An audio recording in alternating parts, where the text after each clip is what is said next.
Welcome, everyone, to another episode of HR and Payroll 2.0. I'm Pete Tiliakis, and as always, I'm joined by the legendary Julie Fernandez. Welcome, Julie. Thank you so much, Pete. And as folks can see, if they have their video on, we are joined by a mutual friend. Yes. Steve, and let's have him introduce himself. Yes. He's also legendary. The also very legendary, very distinguished HR tech advisor, my friend, my mentor, my brother, Mr. Steve Goldberg. Steve, it's taken too long to get you on here, but I'm so happy to have you now. I'm thrilled to be here. You two are not just experts, but really, really fine people, and I view you both as family. So thanks for having me. Thanks for having me.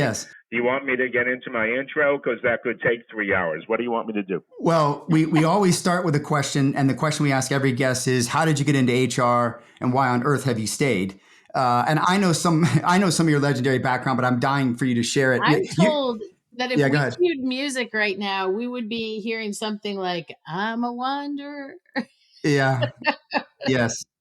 Steve loves a good origin story, by the way, so he has a great origin story.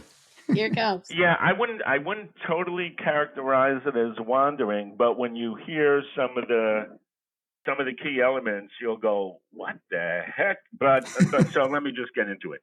All right. So undergrad, I was all into psychology. I was president of the Psych Society. I went to Baruch College in New York, and I wanted to stay in psychology, but not become a psychologist. So I said to myself, well, what's in the realm of psychology that's more practical? You could really work on practical solutions within people's reach as opposed to trying to get into their heads for years on end. And so I said, well, social work, that's what I'm going to do. So I apply for an MSW. I get to University of Buffalo MSW program. And if you know anything about social work, when you go for a master's in social work, you are given the opportunity to serve as an internship. You're not going to be paid, but you're going to be placed somewhere. And that day that they handed out the envelopes with everybody's placement, I just had a premonition. Mine was going to be a little bit different. And so I'm waiting and I'm listening to people, adult center, child care, VA, hospital. I open up mine, it's Attica Correctional. Oh. And it was not what I expected, but I'll tell you, I actually, it didn't cause me to then go for a master's in HR. The placement at Attica, where I was dealing with inmates who were eligible for parole within a year in a class setting, something that I came back to years later as a volunteer. And I've done that in a few different states, or maximum security prison states, like Florida and Oregon, for example. But I guess the social work program and having a master's in social work, to be honest, it's not the most high-paying career when you have a master's. I'm sorry to say it, but it's a reality. Yeah. And I'll admit I'm not totally focused on money, but I didn't want to have a master's at that time, way back when, and make $25K. So the University of Buffalo also had a master's in business, an MBA, where you could specialize in HR. We're talking, by the way, I don't mind dating myself. It's always good to be able to date oneself. We're talking about the late 70s, right? So I graduated from SUNY Buffalo with an MBA in HR after getting the social work degree.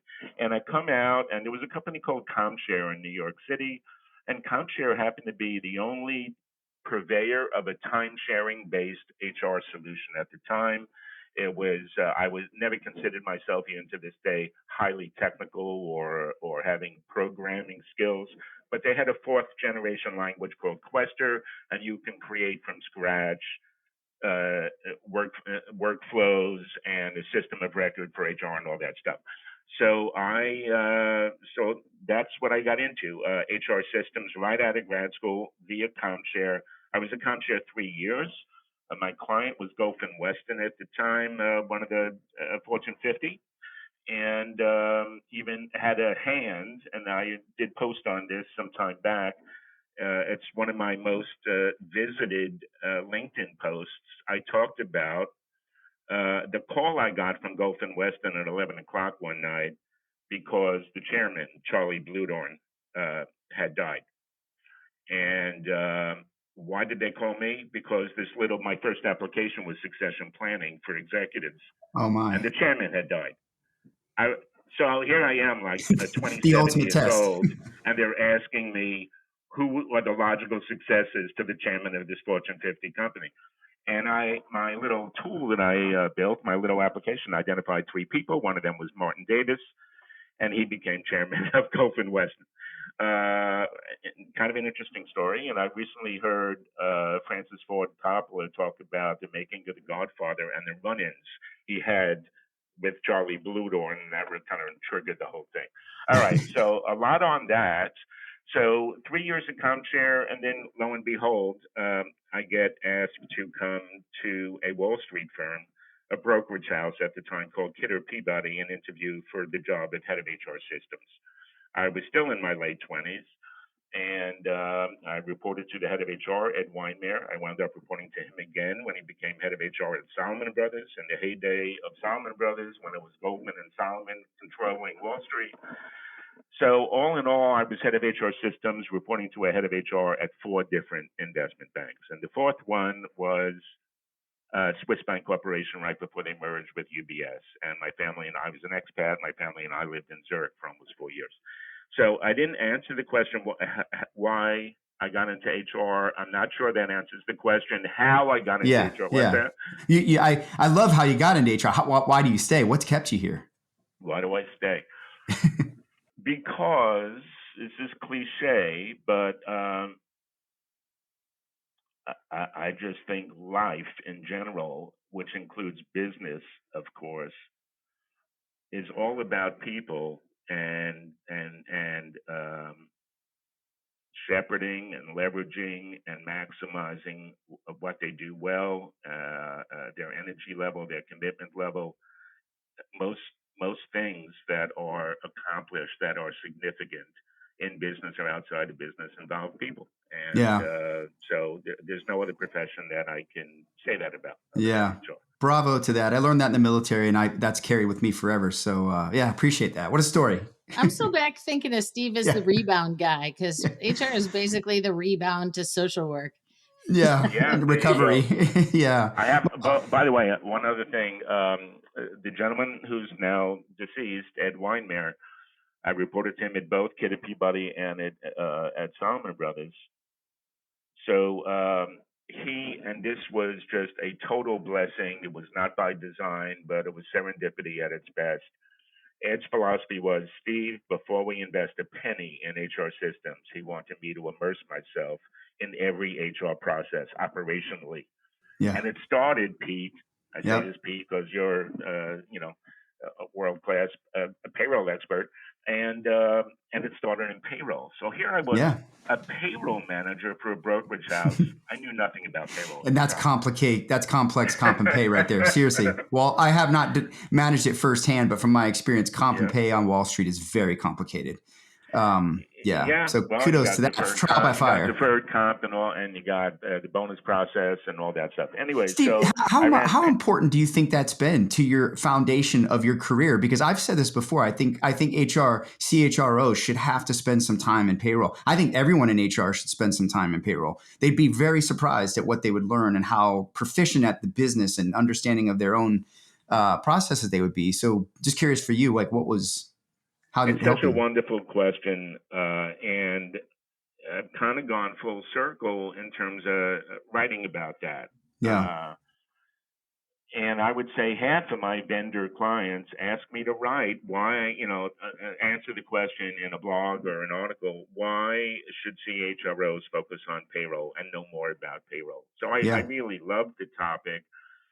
A quick answer is, if you don't get the foundation right, nothing else is reliable and won't be leveraged. And you're going to have people, managers, business area heads, all creating their own spreadsheets. So in the 80s, the brokerage house and Payne Weber was there too. I would say 90% of department heads just maintained their own spreadsheets. Yeah. They didn't care one lick The about Wild West HR days. systems until we said we're going to get payroll right. And when payroll is perceived as having the most reliable data, I mean, it's logical. When people don't have a Yeah. correct paycheck, they let people know about it immediately. So if you think about any source of reliable people data in the organization, it starts with payroll. And if you can 100%. start with that, not just reliable people data, but proactive um, support of employee questions and manager questions, and then the analytics that come off of that reliable Yeah. people data, to me, it's very foundational. Yeah. And Yeah. so, in Agreed. addition to payroll, I ran learning around performance, around success. So I was very lucky that Ed Weinmeier had that vision because I wouldn't be, I guess, as well rounded as I'm supposed to be. Yeah, no, I love it. What a career. What a career. I love, you know what, Steve, you can go around and tell people that your career started in a prison. Or don't say in prison, in a prison. Maximum Keep the security A. prison. Maximum Yes. security prison. Yes. How cool. How cool. It's not So, quite, what I didn't get into is the last 15 years, which yeah. was a combination of 5 years as an analyst at Ventana and at ISG, and 10, 12 years hanging a shingle and doing my own thing. Pete and I have collaborated. Yeah. I've collaborated with others. But basically, it's SPG Consulting, and I've had over 60 vendor clients for whom I advise and do some thought leadership content and a lot of talks. I And I'm love it. still going strong. I'm in my late 60s, and as long as I can get up and connect the neurons in my head and somebody wants to listen to me, I'm going to keep going. You're a warrior, Steve. You're a warrior and a distinguished voice. So you're not going anywhere, man. You're not going anywhere. But look, forever. Yes. Yes. So Steve, new hashtag. yeah. So selfishly, one of the things that I know you're very well known for, and you've really opened my eyes up to it. You know, I was kind of touching on it in some of my research, you know, back in 2020, 2021, but you really put a spotlight on for me and has woken me up a lot from the HR lens, and that is organizational agility. And I know it's something that, you know, everybody wants to be agile. I feel like there's a lot of branding of agile. But I'd love for you to share with our audience, because there's so many, and I'm going to share how to get in touch at the end here. I know you're on LinkedIn and Twitter and other places. So, and there's plenty of writings that you have on this that others could, you know, dig into. But talk to me about, what is org agility? Why does it matter? And why is it so critical now? Why has it become the acumen that you need, right, as a business? What do you think about, you know, kind of that perspective? Well, as you said, I talk about it a lot.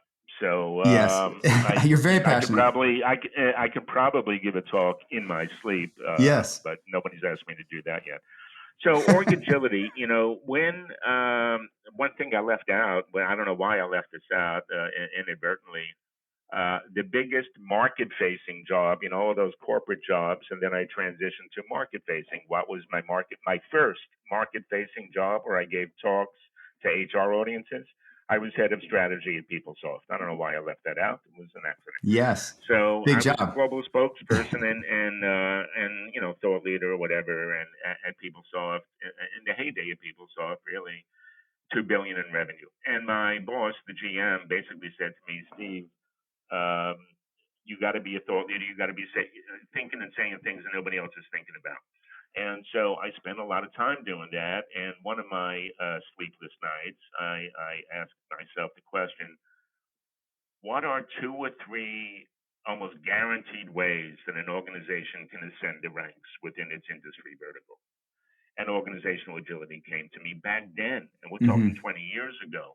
And why did it come to me? Because success or lack thereof in business, in my mind, back then and today, is all about being ahead of risks and opportunities, being able to see them coming before they're coming. Whether it be the industry is changing, customer buying behaviors are changing. Think about Blockbuster. Blockbuster was not ahead of what was happening in that industry, which was going to live streaming as opposed to renting and getting charged late fees for videos, right? So Netflix was ahead of the game. They saw it was going to live streaming. If you think about, the camera industry and the film industry, Kodak was slow in adopting digital film, right? A lot of supermarkets, actually Walmart, was pretty good at seeing the diversification that was needed in their product line, as was Amazon, Yeah. et cetera. So there's a lot in the annals of corporate America or other countries. There are winners and losers, and oftentimes it's related to which companies had the foresight to see how they needed to pivot, Yeah. strategically or operationally or technologically.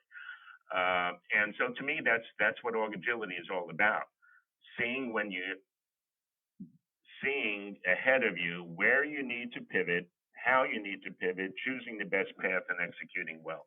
Yeah. And then I kind of extended that thought process of what are the other ways that are fairly reliable for an organization to ascend the ranks?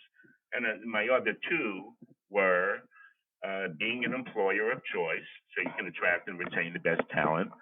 And the third is productivity. Why? Because smallest, modest upticks in productivity in a large organization translate into millions of value creation. Right. Hopefully. So those are my three, and that's how I got into org agility. And the last thing I'll say is, when I was at PeopleSoft and I was thinking about org agility and how to relate what HR tech capabilities would be needed. So if you start thinking about it, well, you want to have a handle on is whatever new direction the organization is going in, do people support it? If you don't have a support of your people, right? So back then there was no sentiment analysis where you could analyze this, but there were surveys and so forth. It was a water cooler.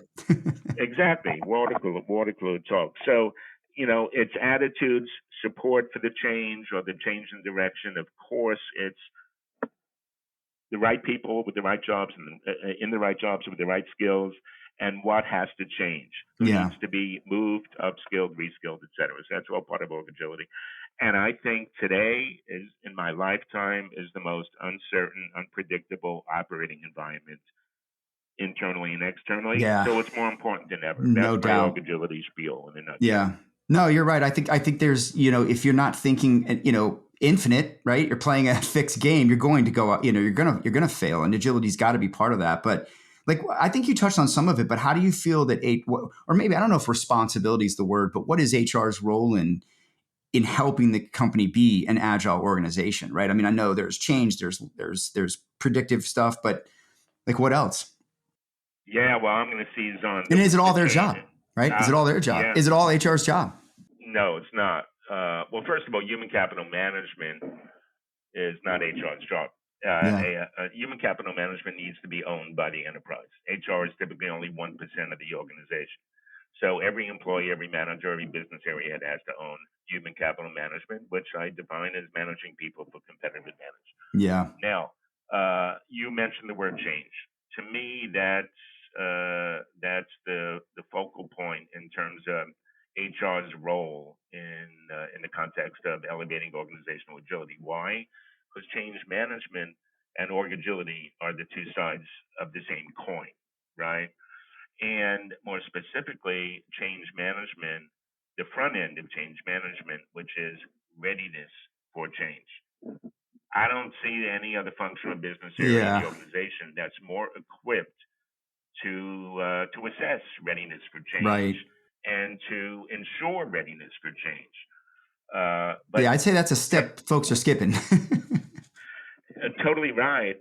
And even with technology and AI and now Gen AI, I still think there's so many more use cases that are not being given attention. Even something like ability to execute. With large learning models, if there was a blockbuster today, that should be predictive. Between Gen AI and a large learning model, that they should be able to tell me, well, we're going to go into live streaming video and forget the whole, video rental thing.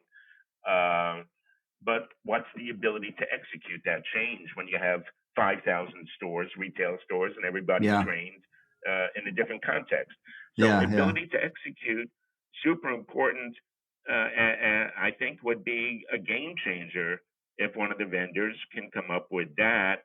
Um, and ability to execute, again, is the same elements: support for the change, skills, right people in the right jobs. But one more thing: what else is going on in the organization? Is there too much that they're trying to Yep. digest? Too many changes at the same time? Yeah, I was going to say, there's a little bit of irony in that, HR should be the best equipped to deal with readiness and change if it's even a budget priority, right? When the rubber hits the road. But more often than not, we see, OCM or some sort of practice there put in with project management or even IT because folks are anticipating that that's where the big levers are. And so, no contest that we should be the best equipped, but truthfully, more often than not, HR is not the best equipped to deal with change. No, I'm with you And on they're the that, slowest to Julie. change It themselves. is a sad reality in a lot of organizations that they view organizational change management as like any other project or program that they need to manage. Yeah. Versus the Uh, diet. yeah, but there's another expression I use, like it's make the invisible visible. Mm. That relates to risks as well, and people risks. You're going to Yeah. lose some people when there's change, because change, it's just the psychology or the neuroscience of change is that people don't like change. So you're going to lose people one way or the other. Um, who else? What other department in the organization can is positioned to be ahead of that, ahead of key employee retention risk, for example? Right. So Yeah. Get ready to turn up the volume on your HR game. I'm Jay Arnold, former musician turned HR leader and host of Backstage Pass, the HR Rockstar. Each episode pulls back the curtain on key HR topics, from leadership lessons and bold career pivots to the latest in HR tech and talent strategies, featuring the rock stars within their industries. If you're ready to shake up the status quo and amplify your impact, this is your all-access pass. You can catch the show on the Work Defined Podcast Network and wherever you listen to podcasts. Subscribe now and let's rock the future of work together. Yeah. So just curious, maybe this is kind of like a fluffy question, but how much does the leadership and the culture and the environment affect the ability for companies to be agile? Because I've seen some organizations that are really on top of change and staying very transformative at all times, really staying ready versus getting ready. And then I've seen other companies that are absolutely completely resistant to any sort of outside influence, outside change, whatever. Well, how much does that play a factor? I mean, it feels like it's a big deal. I mean, do you need a culture of agility? I guess, is that the word? it has to be a core component of your competitive advantage. Yeah. And if it's going to be a core component of your competitive advantage, it better be part of your value system and how you're defined as an organization. If you're better at change than your competitors, you're gonna leapfrog them. In my opinion, it happens in almost every industry. Yeah.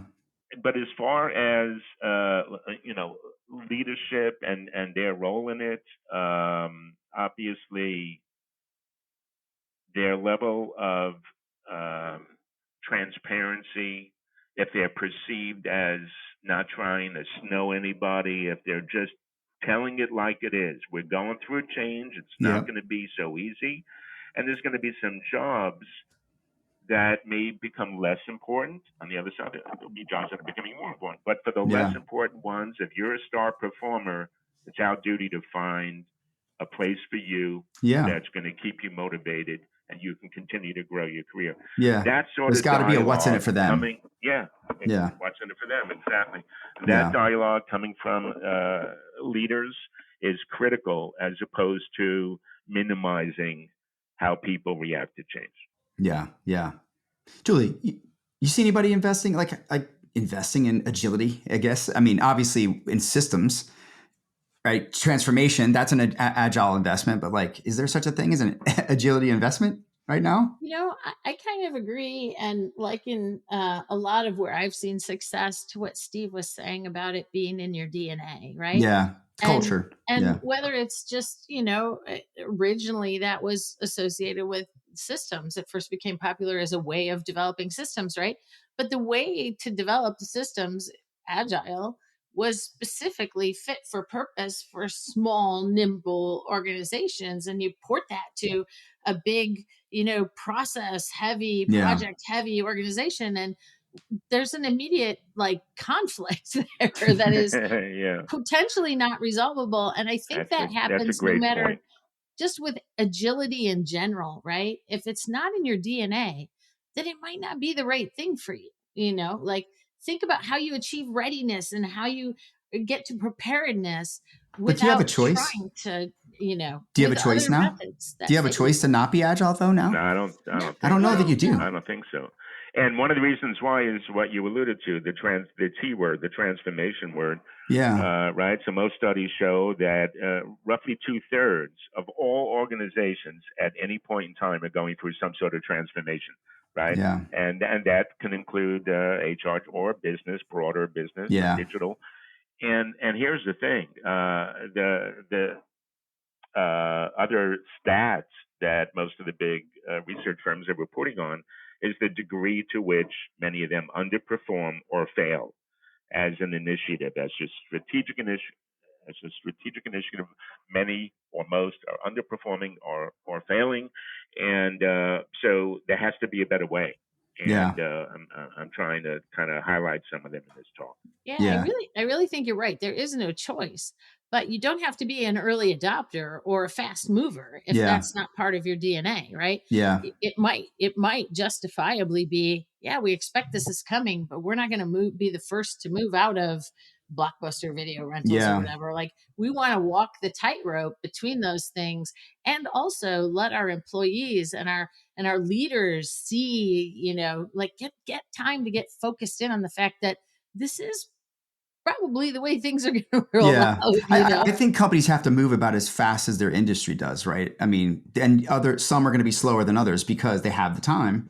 But yeah, I think you do have to begin in the speed of innovation now. I think you have to have an agile mindset at least. And you're right. Yeah, it's not for everyone, and it's not. It's a lifestyle. I think just like transformation is, in my opinion. Yeah, and Yeah. you said the other kind of magic phrase, Pete, which what's in it for me, Yeah. and it definitely represents transformations, big change initiatives. It represents an awful lot of opportunity for an organization, for its people Yeah. to basically, in a sense, my career from education to professional was not very linear, and nonlinearity is like one of the hallmarks of our lives and our business lives. And so somebody that I created an employee journey framework years ago, 10 stages. And one of the stages was the exploration stage. And if you want to deliver a great employee experience, you should have you should be able to afford employees a platform and a way to explore what else is out there in the Yeah. organization. If you're not proactively supporting that, they're leaving. So, in fact, Dave Force, I read recently, came out with something called the Career Explorer. I think others will Yep. do the same. Yeah. Really, really important. That's the opportunity side of change and transformation. Yeah. Yeah, I Agreed. think I think that's it's incredible. But if you think about it, building muscle to be agile is a process itself. Yeah, So, if you're taking folks through the first time that they're transforming HR, and these are HR long lifers, they've always been in it. Of course, they're at a different place in their journey than somebody who's done it two or three times and jumped around. And just explaining that you learn there's a muscle that you're getting out of going through this activity that has a value Yeah. to anyone in the marketplace, whether it's the first time you're transforming or putting in a new system or changing your operating model in HR or recruiting and hiring different people or starting a podcast or turning on the video for a podcast, right? I mean, like it's all muscle that you just got to go, you know what, I'm jumping off the cliff, I'm going to learn something out of it.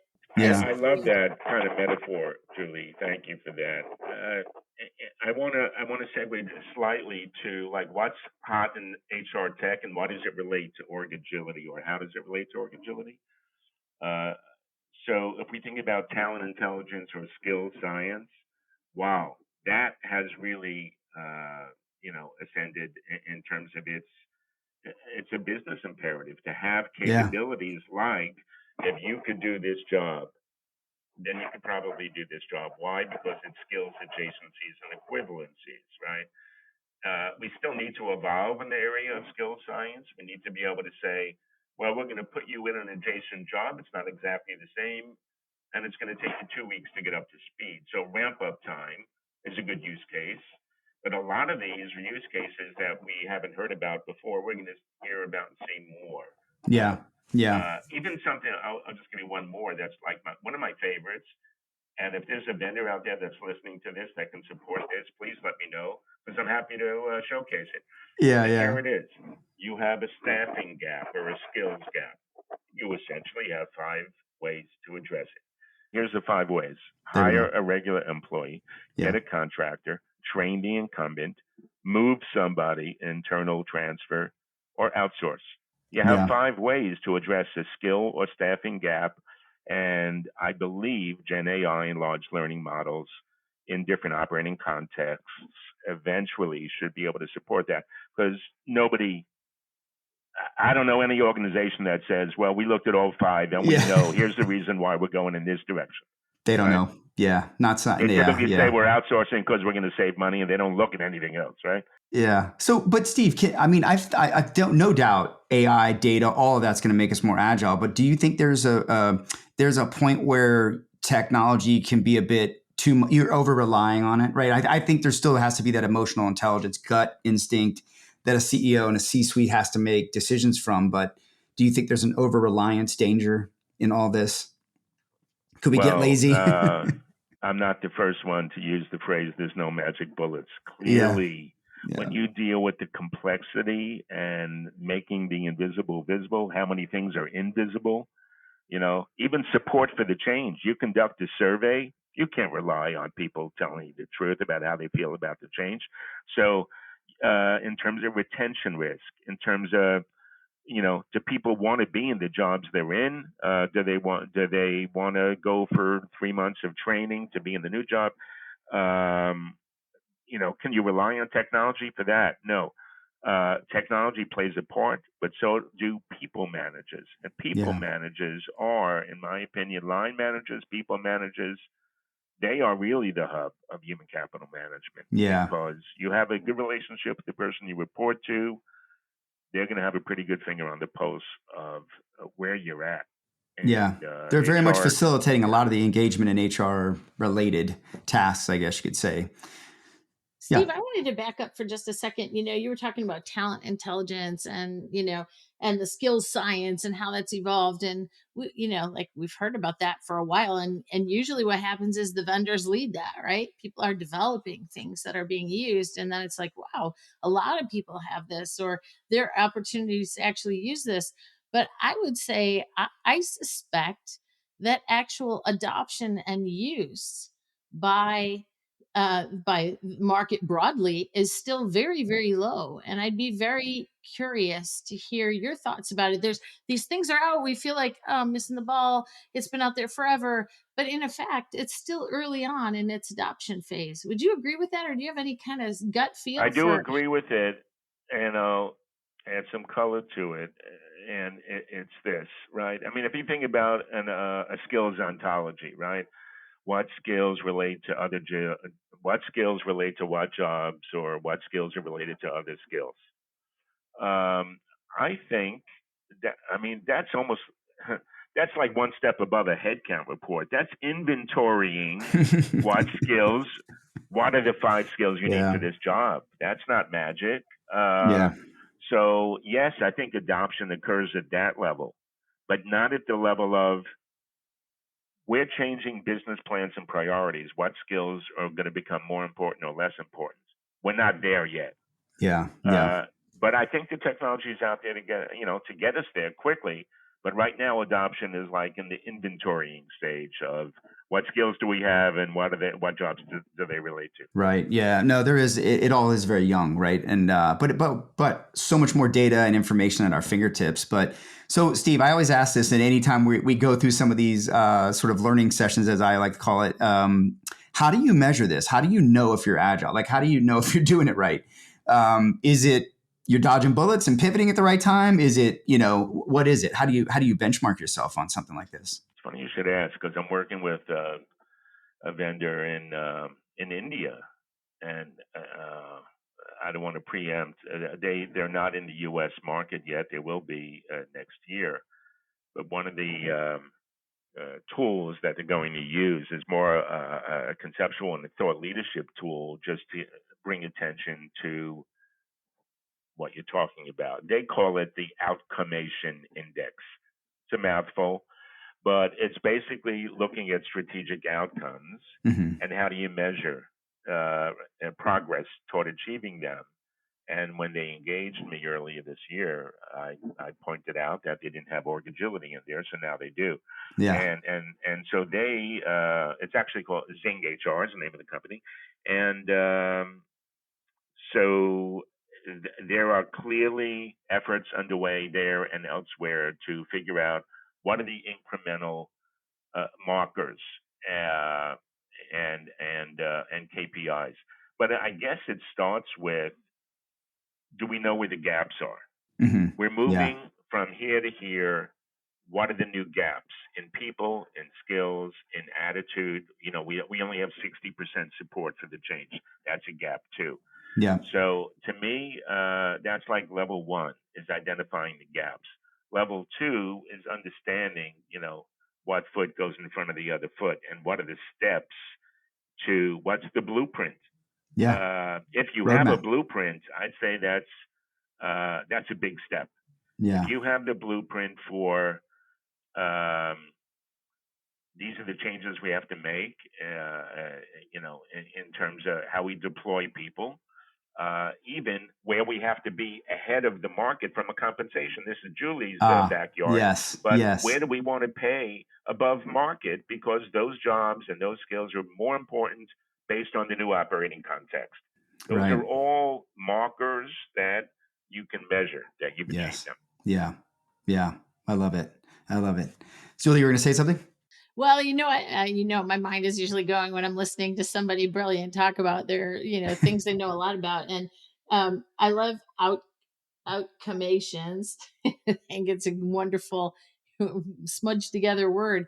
But I'm thinking beyond measuring, which is what everybody wants to do. Can you take those measures and actually link them back to something that is causing a subpar measure? Like there's causation in there too, and hitting poor metrics or poor measures could be caused by a whole lot of things. So then Totally. it makes me think, Yeah. like, how much, if I take this transformation journey, how much should I expect to close that gap, right? Or how much should I expect to improve? Yeah. Yeah, I mean, it's not an all-encompassing type of prescriptive answer you're going to get in any way, Yeah. shape, or form. So there's it's a learning experience. I know that's cliche, but you're going to learn. And maybe you shouldn't try to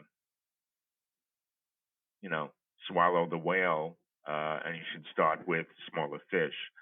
And Quick wins. and you build up those skills. And a lot of it is what you just mentioned, Julie, in terms of causation. Something I wrote about yesterday on LinkedIn was it's a little bit of a tangent, but opt-outs. When candidates are opting out of the process, I met years ago with the head of staffing at Microsoft, and before that, he was head of staffing at Novartis. I remember his name, Abilio Gonzalez. It was a long time ago. His name stuck with me. And Abilio, his number one priority for the staffing teams there was to measure opt-outs, predict which candidates, after you spent money to fly them in for interviews, give them assessment tests, and they go to 4, 5, 6 interviews, and then they don't show up for the 7th interview. Boy, that company spent a lot of money on them. Or they show up, but they don't accept the job offer. So they didn't just track the cost involved, but they looked at what were the potential correlates and causal factors that were causing that. Were the line managers not skilled at engaging a candidate? And maybe the first 4 interviews, they had the right person interviewing them. And the last and the last person that interviewed them was not engaged themselves and on the way out the door mentally, right? So causation is really important. I mean, that's not a transformation, but in that small area, they transform the results in the staffing department. Yeah. Meaningful impact, right? It's awesome. I love it. I always feel like every single situation is its own flavor of ice cream, right? It's its own thing. And to try to figure out how you can have the most impact or the greatest impact or, close the most gaps or get to the best objective is really very personalized journey. And, oftentimes clients, CEOs, CHROs just want to know, well, what did peers do? And, like, now what do I do? But what you do isn't going to look like what your peers do, right? It Doesn't have to. Yeah. doesn't Yeah, have to. It and could. by the way, a specific strategy that can be a winning strategy is the fail fast strategy, right? It works. Yeah. It's part of being agile, right? Failing fast. Yeah. So Yeah. I think today you have to be doing that if you're not already. So love that. Mm-hmm. Yeah, look, Steve, I want to wrap this up if you don't mind. I know I could ask you more questions. We love having you and hope you'll come back. But I want to ask you, so every year we do a very popular episode. This is our final episode now of 2024 by the time this plays. And we will be doing the next episode after that should be, I believe, our Where to Focus in 2025. It's one of our most famous episodes every year. So if you don't mind me putting you on the spot, where do you feel HR leaders should be focusing, one thing that you feel is going to be really essential in 2025? Well, thanks for that. It is such an important question, and I think, in a sense, I already answered it because, and both of you amplified it, and it's change readiness and assessing change readiness. There's just too much change for employees to deal with these days unless they have HR guiding as like shepherding the change process, and it starts with assessing readiness for change, and so it's not just skills and having the right people in the right place and the attitudes and support for the change, but you know what? Maybe they tried a change program 2 years ago, and they still have 70% of the people still in the organization, and that failed 2 or 3 years ago. Well, you're already working with a negative bias toward change. So change readiness and all the all of its tentacles and the aspects of it, I think HR has to become really, really competent in assessing change readiness. Yeah, that's great advice. It's change is happening whether you're embracing it or not. It's coming, right, with digital innovation and AI. I mean, there's just so much so fast. It's unbelievable. So I love it. Steve, where can folks connect with you? I know LinkedIn. Where else would you like? And we'll share the links, of course. I mean, LinkedIn is probably the best place. I post pretty much every day. I do probably 20 to 30 blogs and articles a year and maybe 10 or 20 talks.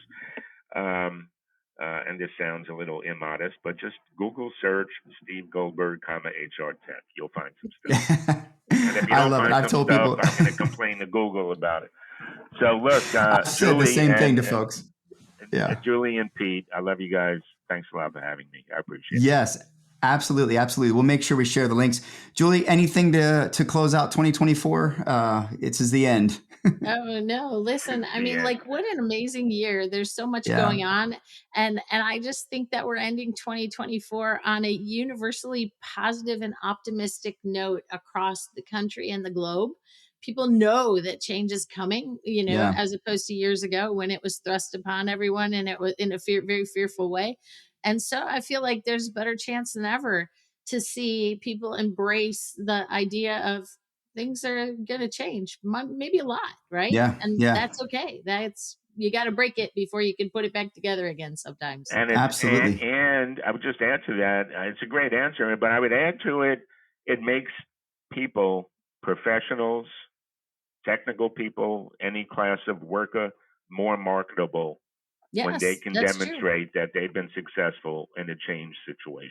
Yeah. And successful doesn't always mean you got to stay, right? Successful can be helping that change. And I know a lot of great leaders who have worked themselves out of their position by successfully helping the organization change. And do not be afraid, right? Yeah. Go forward, because that's a great story. That's a great story. Marketable. Yeah. It is. It is. Well, look, I hopefully our show has been helpful in educating folks on how to navigate this change. That's the whole point. Keep you updated with the news, give you access to folks like Steve Goldberg, who I talk to all the time and am just privileged to learn from. And thank you, Steve. Thank you and hey, very one much. quick call to action. I don't know if you guys know this, Julie, Steve, you should check it out. Hopefully our audience will. I don't know, best kept secret, I think, in HR and payroll, UKG has an E-symposium. I think it's the 13th one I heard. I'd never heard of it.